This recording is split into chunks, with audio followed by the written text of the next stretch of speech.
Assalamualaikum warahmatullahi wabarakatuh. Waalaikumsalam warahmatullahi wabarakatuh, Bu. Wah, ini luar biasa ya. Ini udah pada mandi belum ini? Syifa, Siti Aisyah, Detika, Udah, Bu. sama Zulkifli Maya. Udah, Bu, sudah. Adiansa, Yuni. Aduh, pada semangat-semangat nih, Dela ya. Ya, selamat menunaikan ibadah puasa ya. Sini puasa semuanya nggak? Ada yang selain Islam di kelas ini? Sipa. Syifa. Iya, Bu.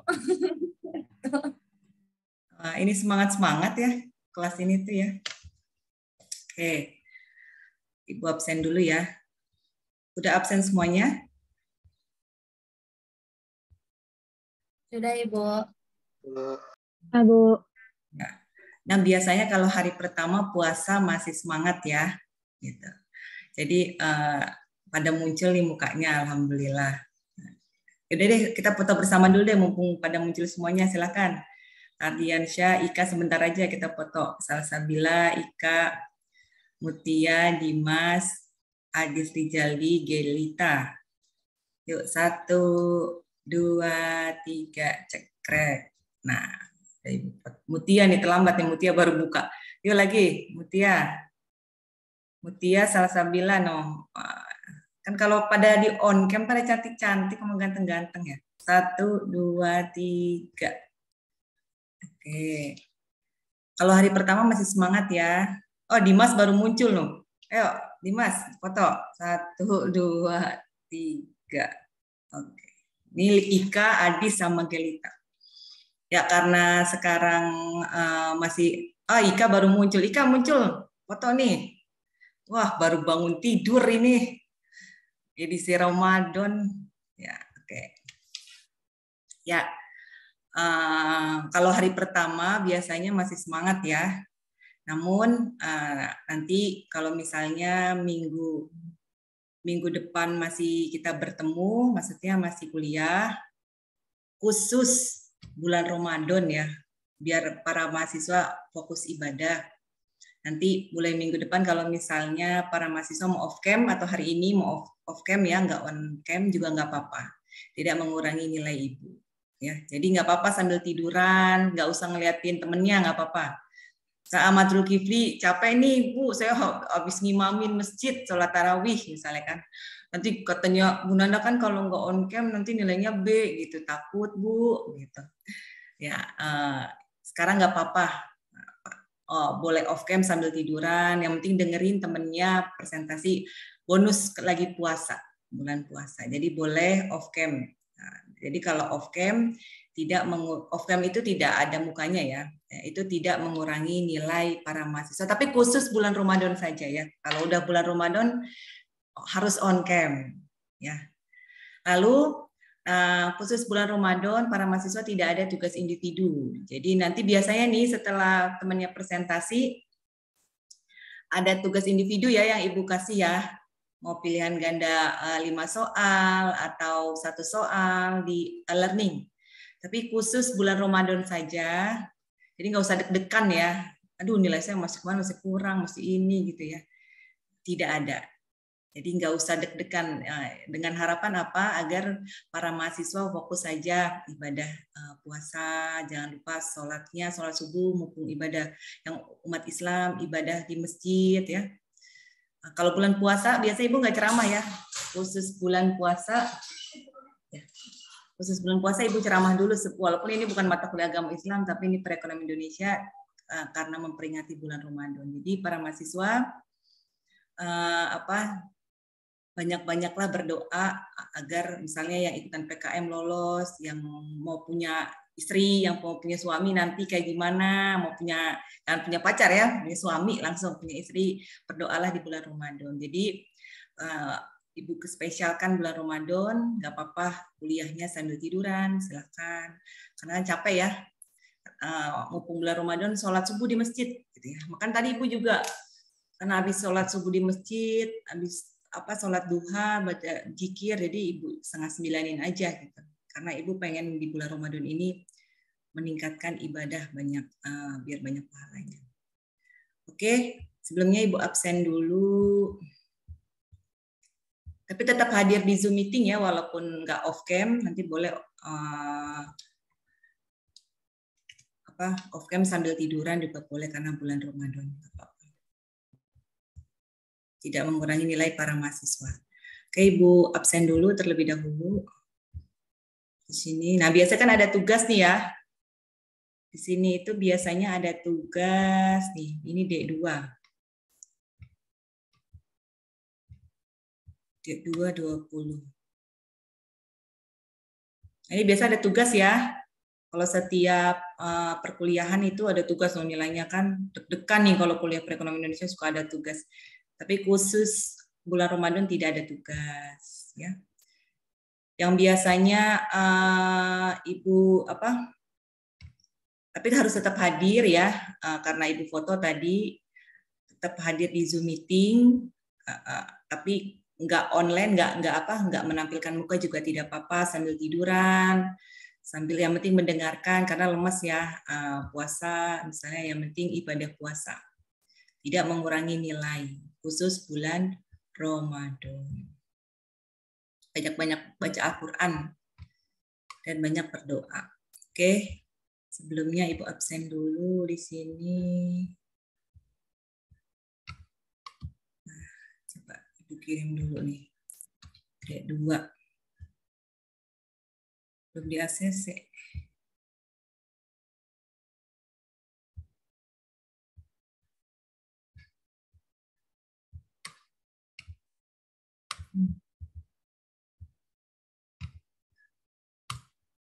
Ini tadi yang foto bersama.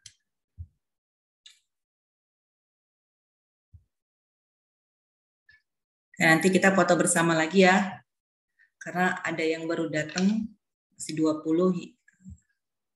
Ini yang berada di awal masuk ya. Itu sudah share. Nah, ini silakan absen dulu. Ibu lihat dulu yang sudah absen. Sambil siap-siap kelompok ini ya, kelompok 3 presentasi. Nanti kelompok 4 siap-siap bertanya.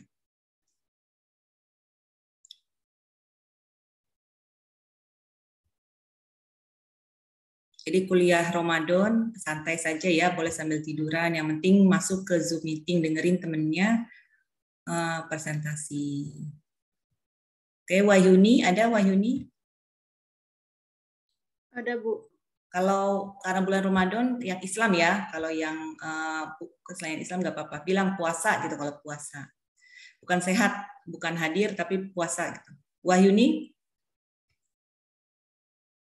Wahyuni puasa? Puasa, Bu. Puasa. Mutia? Puasa, Ibu. Alhamdulillah. Siti Aisyah? Puasa, Bu. Syifa? Puasa, Bu. Elisa? Puasa, Ibu. Maya? Puasa, Ibu. Aas? Puasa, Ibu. Ujang? Puasa, Bu. Andri? Andri ada Andri? Andri Gunawan belum ada ini. Aliyapi? Ahmad? Ika? Hadir. Puasa, Bu. Arbi? Arbi ada Arbi? Puasa, Bu. Dana? Dana. Awis? Detika? Puasa, Bu. Enggak. Adis Rijaldi? Adis ada Hadis? Adis Rijaldi? Nggak ada ya. Ahmad Zulkifli? Puasa, Bu. Ya ada tadi ya. Puasa. Salsabila? Puasa, Bu. Erin? Puasa, Ibu. Dela? Puasa, Bu. Dimas? Dimas Maulana? Puasa, Ibu. Tia? Ibu mohon maaf. Ya. Dia lagi isoman, Bu. Oh, Ibu sengaja nih absen gini kan, jadi Ibu tahu ya. Terima kasih ya informasinya. Ya nanti Iya, sama-sama. diucapin ya di grup biar Tianya semangat. Nah, kita ucapin dulu Tia Nurrahman. Berarti COVID ya, karena COVID ya? Betul, Ibu. Keren banget ya lagi Ramadan ya. Ya, semoga sehat kembali Tia. Nah, diucapin ya Tianya biar Tianya seneng. Kalau orang itu kalau diucapin aja dia seneng. Terima kasih infonya. Lanjut. Gelita. Ada Bu. Gelita ya. Terima kasih. M. Ardiansyah. Puasa, Bu. Ya, alhamdulillah. Oke, untuk mempersingkat waktu para mahasiswa agar mahasiswa juga bisa langsung istirahat ya, biar fokus ibadah. Jangan lupa nanti sempatkan sholat duha ya, agar para mahasiswa ibadah bulan Ramadannya pahalanya banyak. Oke, siapa kelompok 3 yang mau dijadikan admin? Kelompok 3? Kelompok 3 presentasi? Yang mau dijadiin admin siapa? Saya, Ibu. Ya, Mutia ya. Oke, Ibu jadikan admin ya, Mutia.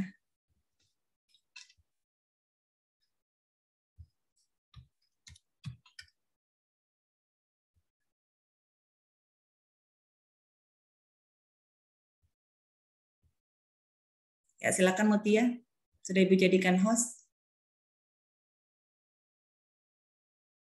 Baik, Ibu. Seperti biasa ya, nanti kelompok 3 mentutorial kanan. Ibu mohon kepada kelompok 1, 2, dan 3, selain men-share di e-learning dan di Gmail, mohon di-share juga di grup kelasnya ya, agar teman-temannya bisa baca hasilnya mahasiswa, tidak dipresentasikan saja. Karena nanti mungkin UTS atau UAS Ibu ambil dari situ soalnya. Pilihan ganda atau case study-nya atau penjelasan. Jadi silakan di-share di grup PowerPoint-nya, case study-nya, paper-nya, jurnal internasional dan jurnal bahasa Indonesia. Agar teman-teman bisa baca. Yang udah presentasi aja ya. Yang lain jangan. Kelompok 1, 2, dan 3. Baik, Bu. Ya. Jadi enak kalau ini sudah ngumpulin semuanya kan ya, kelompok 3 sampai 13 ya? Sudah, Bu. Ya, jadi kan enak ya, jadi nggak usah ngerjain tugas lagi. Tidak ada tugas kelompok sampai pertemuan ke-16 karena sudah selesai semua, tinggal presentasi-presentasi saja. Ya, silakan Mutia.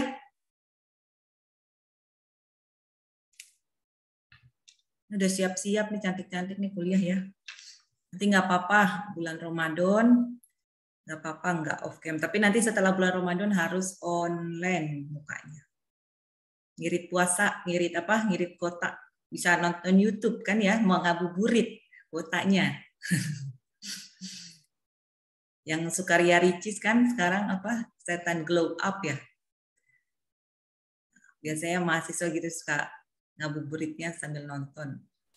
Kalau on cam biasanya kuotanya jadi boros, Bu. Yang bisa nonton YouTube misalnya. Ya silakan, Mutia. Assalamualaikum warahmatullahi wabarakatuh. Waalaikumsalam warahmatullahi wabarakatuh.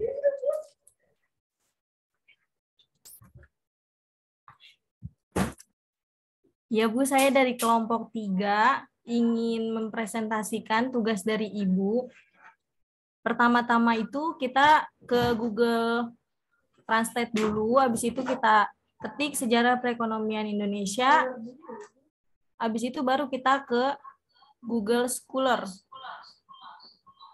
Nah, terus yang bahasa Inggrisnya itu disalin di sini, terus kita cari di sini materinya. Nah, terus saya ngambil materi 2 ini, Bu. Ini dari modul yang tentang perekonomian Indonesia, sama dari ini. Nah, ini Bu. Terus, habis itu jadilah seperti ini Bu. Enggak mau muncul.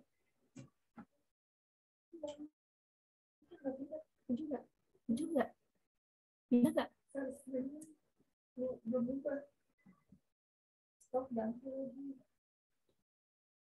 Tolong. Oh, keluar Kak. Bentar Ibu. Ya. Nah, sudah Ibu, ini hasilnya. Terlihat Ibu? Lihat, silakan lanjut.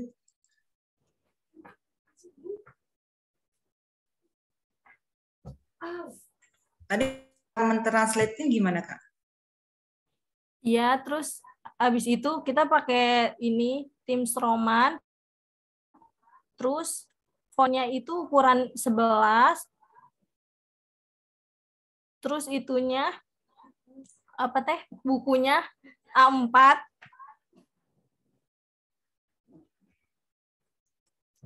Udah Ibu.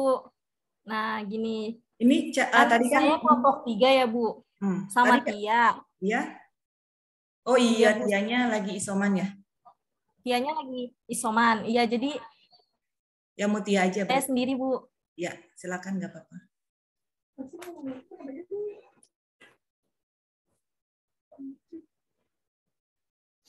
Ya Ibu, saya dari kelompok 3. Mutia Anggraini ingin bab 1.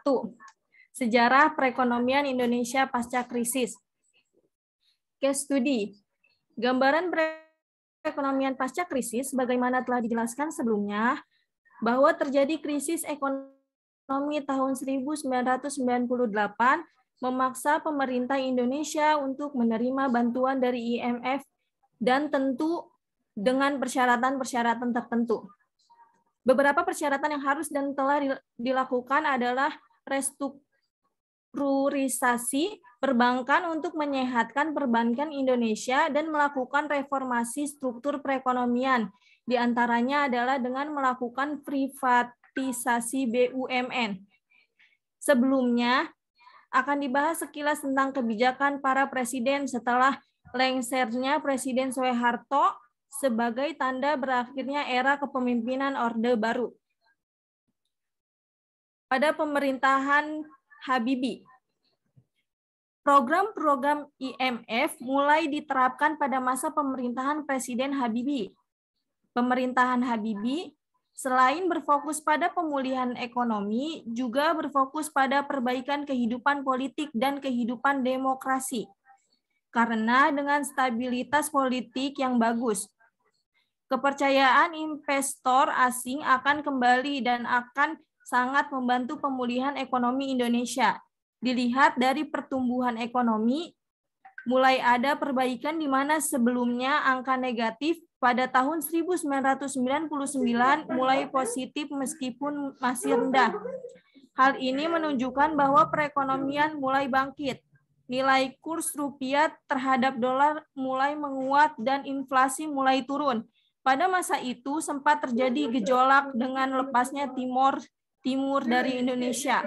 Namun pada masa itu pula terlenggara pemilu multipartai pertama sejak Orde Baru secara demokratis dan terpilihnya Presiden Gus Dur untuk menjabat sebagai presiden selanjutnya. Selanjutnya pemerintahan Gus Dur. Pada awal pemerintahan reformasi yang dipimpin oleh Presiden Gus Dur, masyarakat umum dan kalangan pengusaha serta investor berharap akan ada perbaikan ekonomi Indonesia. Hal ini mulai terjadi tanda-tanda perbaikan, yaitu dibandingkan tahun sebelumnya kondisi perekonomian Indonesia mulai menunjukkan adanya perbaikan. Laju pertumbuhan PBD pada tahun 2000 hampir mencapai 5%. Selain pertumbuhan PDB, laju inflasi dan tingkat suku bangsa atau SBI juga rendah, mencerminkan bahwa kondisi moneter di dalam negeri sudah mulai stabil. Namun, dalam pemerintahannya, Presiden Gus Dur terkadang menunjukkan sikap dan mengeluarkan ucapan-ucapan yang kontroversial dan membingungkan pelaku-pelaku bisnis. Sikap ini juga yang membuat Presiden berseteru dengan DPR. dari sisi politik. Terjadi ketidakstabilan terutama dengan terjadinya beberapa kerusuhan di daerah. Selain itu, hubungan pemerintah Indonesia di bawah Gus Dur dengan IMF juga tidak baik, terutama karena masalah-masalah seperti amandemen UU nomor 23 tahun 1999 mengenai Bank Indonesia. Ini bisa Penerapan diperbesar lagi otonomi nggak, Kak? daerah. Kak, Ya, Ibu. diperbesar lagi deh, Kak. Kegedean. Besar, Segimana, nggak Ibu? apa-apa, perbesar lagi, Kak. Terus. Segini, Terus. Bu. Terus. Mau mundurin lagi? Ini digeser aja, Kak. Nah, dah. Silakan lanjut.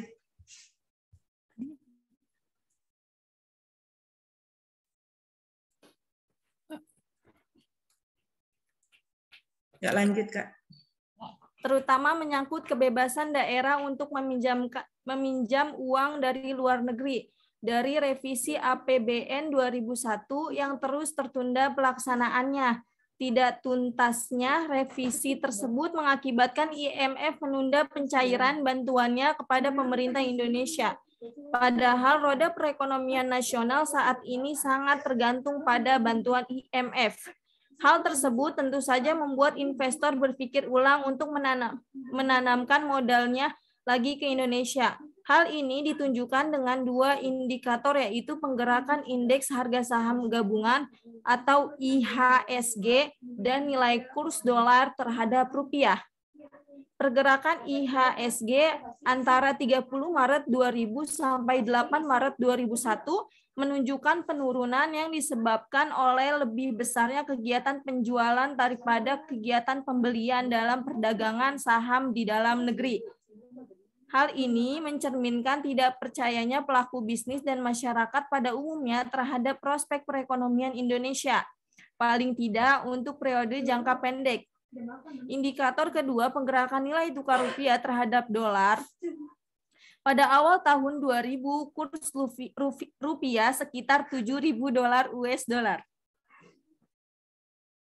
Dan pada April 2001 menembus rupiah 12.000 per dolar. US dollar, berseteru dengan DPR yang awalnya sempat diawali dengan kasus Bulogat dan bantuan dari Brunei membuat Gus Dur dilengsarkan melalui sidang istimewa MPR pada Juli 2000 pada pemerintahan Megawati.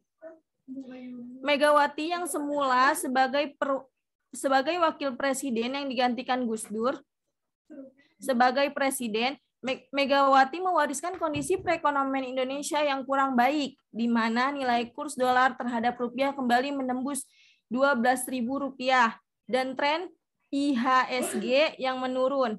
Hal ini menunjukkan kepercayaan investor kepada Indonesia yang belum pulih. Keterpurukan kondisi ekonomi tersebut kian terasa jika dilihat dari perkembangan indikator ekonomi lainnya, seperti tingkat suku bangsa, inflasi, saldo neraca pembayaran, dan defisit APBN dan pertumbuhan ekonomi.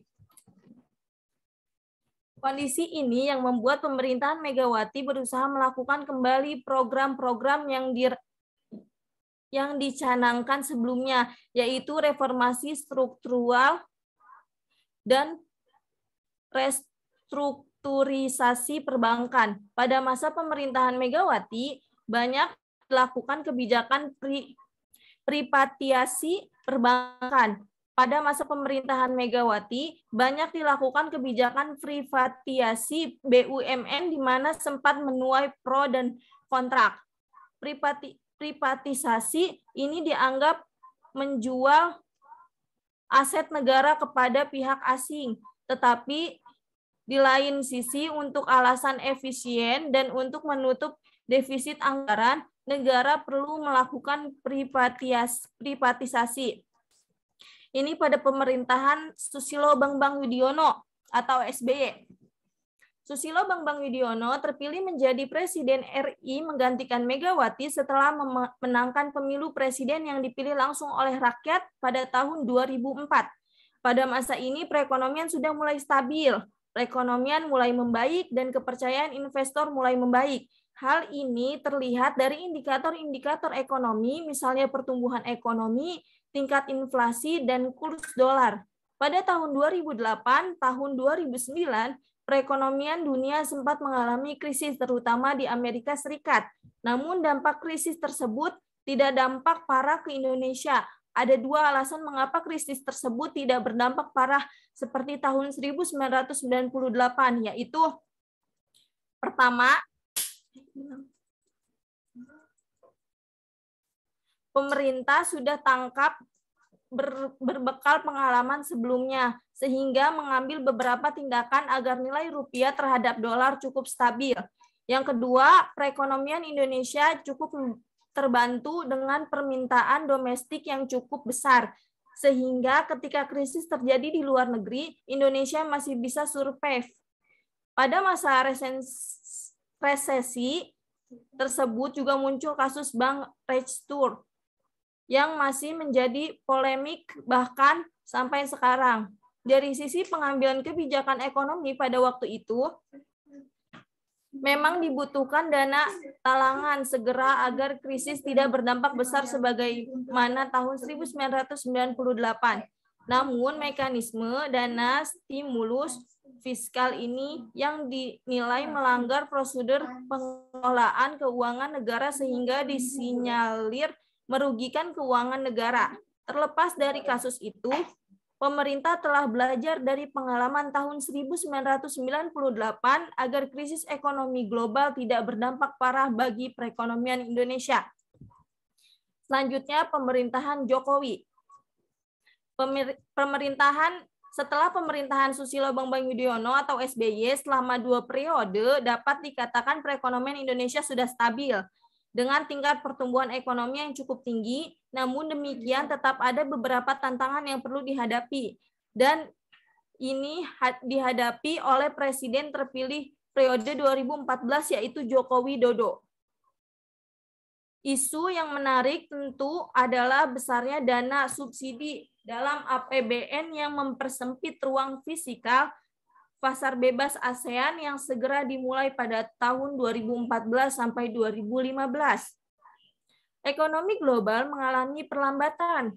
Tantangan perekonomian Indonesia ke depan akan dibahas di subbab terakhir dari modul ini. Data-data ekonomi pasca krisis moneter, pertumbuhan ekonomi. Tabel dan gambar 5.1 berikut ini menyajikan data-data perkembangan indikator perekonomian Indonesia pasca krisis moneter berupa pertumbuhan ekonomi. Tahun 1997, perekonomian Indonesia 4,7%. Tahun 1998, pertumbuhan ekonomi negatif 13,1%. Tahun 1999, 0,8%. Tahun 2000, pertumbuhan ekonomi 4,9%. Tahun 2001, pertumbuhan ekonomi 3,8%. Tahun 2022, pertumbuhan ekonomi 4,3%. Pada tahun 2003, pertumbuhan ekonomi 5,9%. Pada tahun 2004, pertumbuhan ekonomi 5,1%. Pada tahun 2005, 5,7%. Pada tahun 2006, pertumbuhan ekonomi 5,5%. Pada tahun 2007, pertumbuhan ekonomi 6,3%. Tahun 2008, pertumbuhan ekonomi 6,0%. Tahun 2009, pertumbuhan ekonomi 4,6%. Tahun 2010, pertumbuhan ekonomi 6,4%. Tahun 2011, pertumbuhan ekonomi 6,2%. Tahun 2012, pertumbuhan ekonomi 6,0%. Pertumbuhan pada tahun 2012, pertumbuhan ekonomi 6,0%. Pada tahun 2013, pertumbuhan ekonomi 5,6%. Pada tahun 2014, pertumbuhan ekonomi 5,0%. Dan pada tahun 2015 pertumbuhan ekonomi 4,8%. Ini tabel pertumbuhan ekonomi Indonesia tahun 1997 sampai 2015. Dari tabel dan gambar 5.1 terlihat bahwa setelah menembus minus pada tahun 1998, pertumbuhan ekonomi mulai bangkit pada tahun 1999 dan 2000. Pada tahun 2001, pertumbuhan ekonomi menurun sebagai akibat ketidakpastian dalam pemerintahan Gus Dur. Kemudian saat Megawati menjadi presiden, pertumbuhan ekonomi kembali naik. Semenjak pemerintah SBY, pertumbuhan ekonomi cenderung stabil di atas 5%. Hal ini menunjukkan bahwa perekonomian sudah kembali stabil. Ada sedikit penurunan pada tahun 2009 akibat krisis yang melanda Amerika Serikat dan beberapa negara Eropa, namun tidak berpengaruh besar pada Indonesia. Pada tahun 2010 sampai 2013, pertumbuhan ekonomi kembali menembus angka 6%. Namun pada tahun 2014 dan 2015 kembali mengalami penurunan akibat resesi ekonomi global. Ini yang menjadi tantangan Presiden Jokowi sebagai presiden terpilih.